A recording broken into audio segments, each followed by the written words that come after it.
Definisi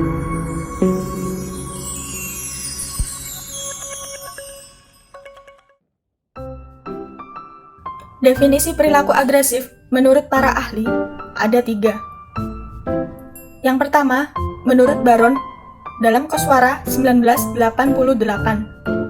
perilaku agresif merupakan tingkah laku individu yang ditujukan untuk melukai atau mencelakakan individu lain yang tidak menginginkan datangnya tingkah laku tersebut. Hal ini mencakup 4 faktor, yaitu tingkah laku, tujuan untuk melukai atau mencelakakan termasuk mematikan atau membunuh, individu yang menjadi korban, dan ketidakinginan si korban menerima tingkah laku si pelaku. Yang kedua, menurut Freud dalam Bailey 1989, perilaku agresi merupakan cara pertama yang dikenal manusia untuk mengungkapkan kemarahannya, yang dituangkan melalui serangan fisik secara membabi buta terhadap objek, benda hidup maupun mati yang membangkitkan emosi itu. Yang ketiga, menurut Sears, Friedman, dan Peplau dalam Sarwono 2005, terdapat 4 jenis agresi sebagai berikut. Agresi lebih sebagai suatu bentuk perilaku daripada dipandang sebagai emosi, kebutuhan atau motif. Agresi dibatasi sebagai tindakan di mana agresor atau pelakunya mempunyai maksud untuk merugikan atau menyakiti orang lain. Suatu tindakan dipandang sebagai agresif hanya bila tindakan itu merugikan suatu makhluk hidup. Teori perilaku agresif. Yang pertama, teori insting. Teori ini adalah teori paling klasik tentang perilaku agresi. Dijelaskan bahwa manusia memiliki insting bawaan secara genetis untuk berperilaku agresif. Baron dan Bain 1997. Robert Baron 1997 menyatakan bahwa agresi merupakan tingkah laku individu yang ditujukan untuk melukai atau mencelakakan individu lain yang tidak menginginkan datangnya tingkah laku tersebut. Dengan demikian, ada 4 unsur dalam agresi. Yang pertama, mempunyai tujuan untuk mencelakakan. Yang kedua, ada individu yang menjadi pelaku. Yang ketiga, ada individu yang menjadi korban. Yang keempat, ketidakinginan korban untuk menerima tingkah laku. Insting kehidupan terdiri atas insting reproduksi atau insting seksual, dan insting-insting ditujukan untuk pemeliharaan hidup. Sedangkan insting kematian memiliki tujuan untuk menghancurkan hidup individu. Dalam kurung, Hudaniyah dan Dayagisni 2003. Insting inilah yang menjadi patokan untuk menjelaskan adanya beberapa bentuk tingkah laku agresi seperti peperangan ataupun bunuh diri. Baron dan Bain 2000. Yang kedua, teori frustasi agresif. Frustasi adalah gangguan atau kegagalan dalam mencapai tujuan. Bila seseorang hendak pergi ke suatu tempat, melakukan sesuatu atau menginginkan sesuatu, dan kemudian merasa dihalangi, dikatakan bahwa orang tersebut mengalami frustasi. Dikemukakan oleh John Dollard dan Neil Miller dalam Berkowitz 1992. Teori ini berpendapat bahwa agresi merupakan hasil dari dorongan untuk mengakhiri keadaan frustasi seseorang sebagai reaksi terhadap peristiwa yang tidak menyenangkan. Dalam hal ini, frustasi adalah kendala-kendala eksternal yang menghalangi perilaku seseorang. Dapat atau tidaknya frustasi menimbulkan reaksi agresi bergantung pada pengaruh variabel perantara. Misalnya, ketakutan terhadap hukuman karena melakukan tindakan agresi secara nyata, atau tanda-tanda yang berhubungan dengan perilaku agresi sebagai faktor-faktor yang memfasilitasi perilaku agresi. Yang ketiga, teori belajar sosial. Teori ini menjelaskan bahwa perilaku agresi sebagai perilaku yang dipelajari. Albert Bandura menyatakan bahwa perilaku agresi merupakan hasil dari proses belajar sosial. Dalam kurung Stickland 2001.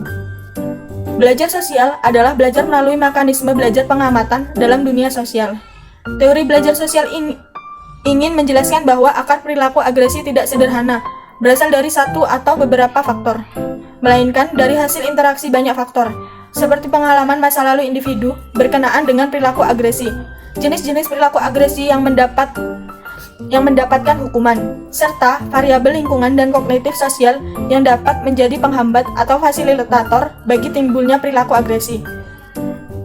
Tindakan agresi biasanya merupakan reaksi yang dipelajari dan penguatan atau hadiah meningkatkan kemungkinan hal tersebut akan diulang kembali.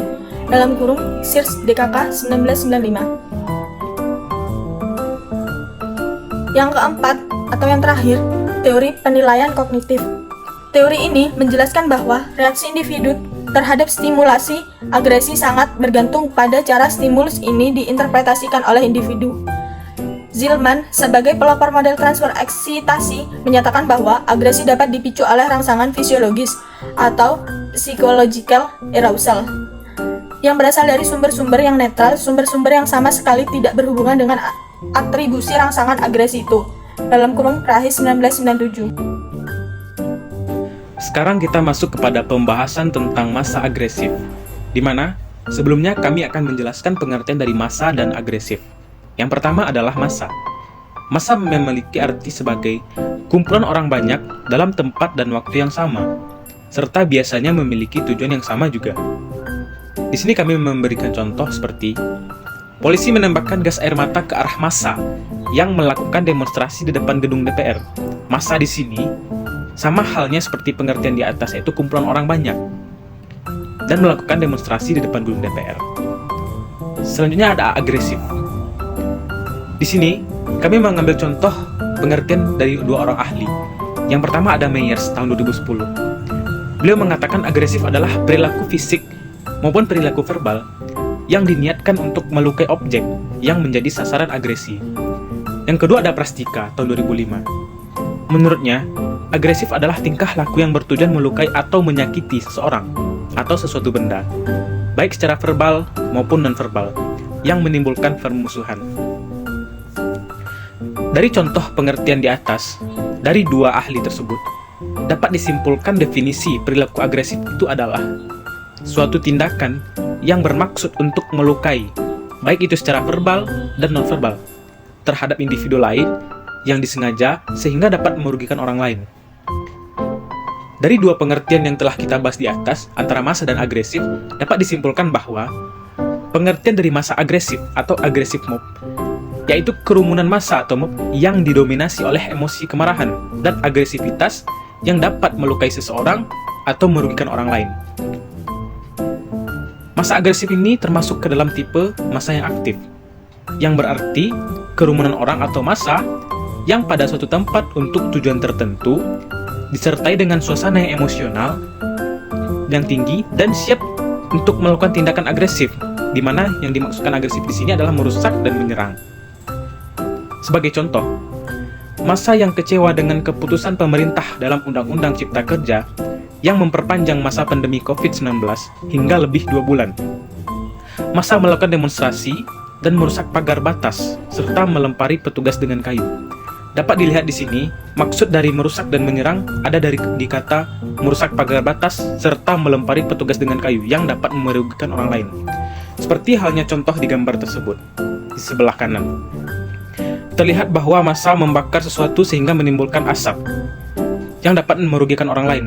Dan di gambar tersebut juga dapat kita lihat dapat menimbulkan macet yang merugikan orang lain. Kekerasan kolektif.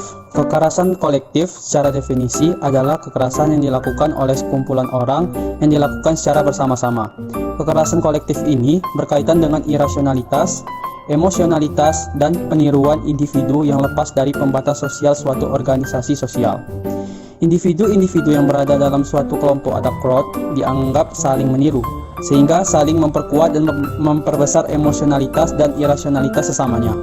Tindakan anarkis, entah itu berupa perusakan, pengeroyokan, pembakaran tersangka, penjarahan, dan lain-lain, pada dasarnya adalah hasil dari suatu perilaku kolektif atau collective behavior. Dikutip dari Smelser pada tahun 1970, bila dilambangkan perilaku kolektif, bukanlah semata-mata itu merupakan perilaku kelompok, melainkan perilaku khas yang dilakukan sekelompok orang yang anggotanya pada umumnya tidak saling kenal, bersifat spontan dan mudah cair, dalam arti menghentikan perilakunya. Deindividuasi tersebut memungkinkan seseorang atau sekelompok orang melakukan tindakan-tindakan destruktif dan sadis di luar rasionalitas individual daripada pelakunya.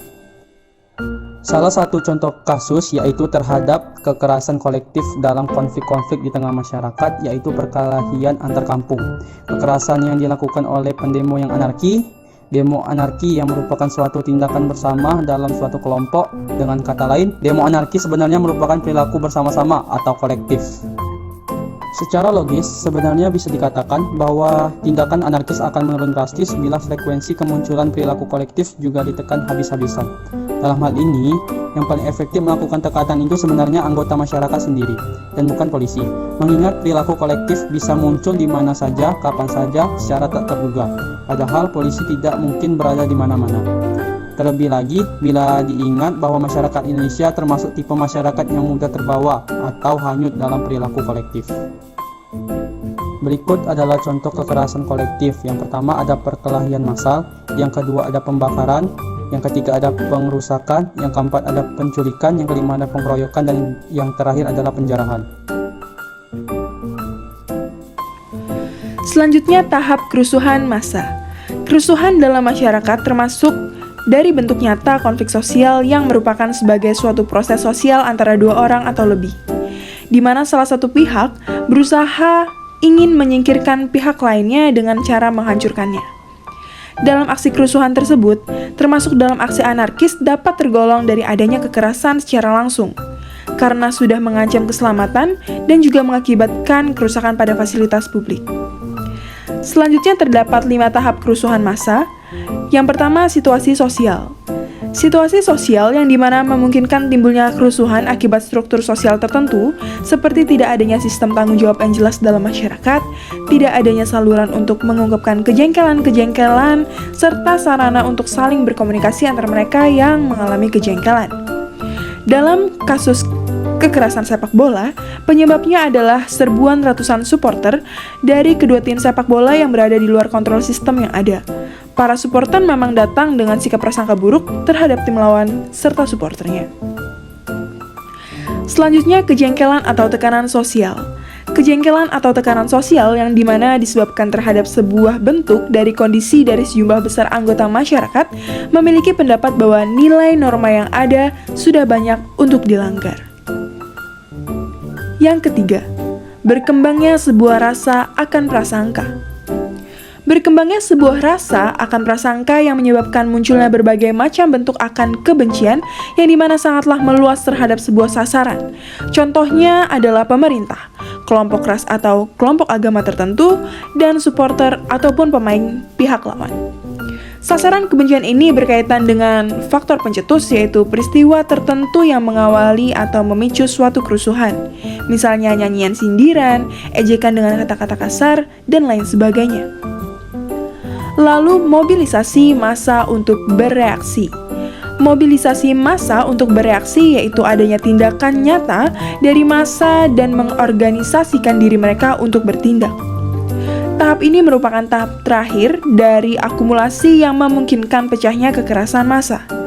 Sasaran aksi ini sendiri ada 2, yaitu ditujukan kepada objek yang langsung memicu kekerasan, dalam hal ini supporter pihak lawan, dan objek lain yang tidak ada hubungannya dengan pihak lawan, misalnya polisi, panitia, para penonton lainnya, dan fasilitas stadion.